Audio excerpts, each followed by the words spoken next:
Yeah, we're looking at composition of transformations in this video. Basically, it's doing two transformations in a row.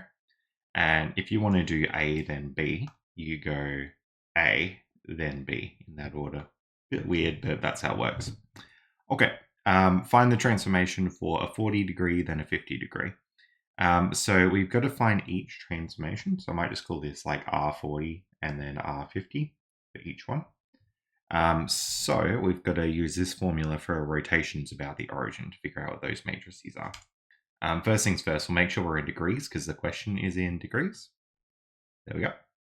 And I want cos of 40. So that's 0.766. 0.766, 0.766 down there. And then a sine of 40. 0.642. So minus 0.642 and then positive 0.642. And we'll just do the same thing for 50. So we want cos of 50 and sine of 50 in this matrix. All right, I'll just go and work those out and enter the numbers in there. So that is the original transformations and then the composition. So we're going to do R40, then R50. So the matrix there will look like R50 times R40. The reason it's sort of backwards is because you're usually timesing that by like a point xy. So they sort of flow backwards algebraically.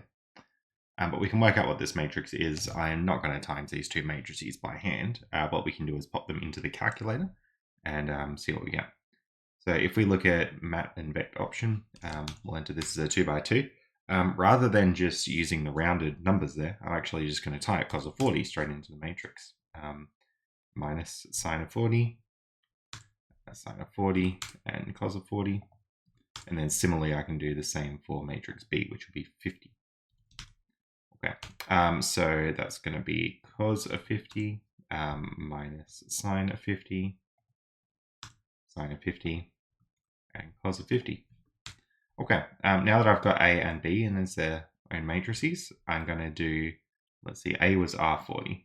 So we're going to do matrix A on the right, matrix B on the left. So matrix B will come first in order of timesing, but last in order of actually doing them. And then matrix A. So you get this matrix, 0, minus 1, 1, 0. Okay, so that's the composition. And if you're clued into rotation matrices, you'll notice that this is rotating by 90 degrees, which should hopefully make sense. So if you take sort of a point here, let's say that it's 2 and 1, and then you rotate it by 40 degrees from the origin, so 40 degrees there, and then another 50 degrees, well, it turns out that you've rotated it by 90 degrees. So that's how composition of transformations works. It sort of does the two things in order.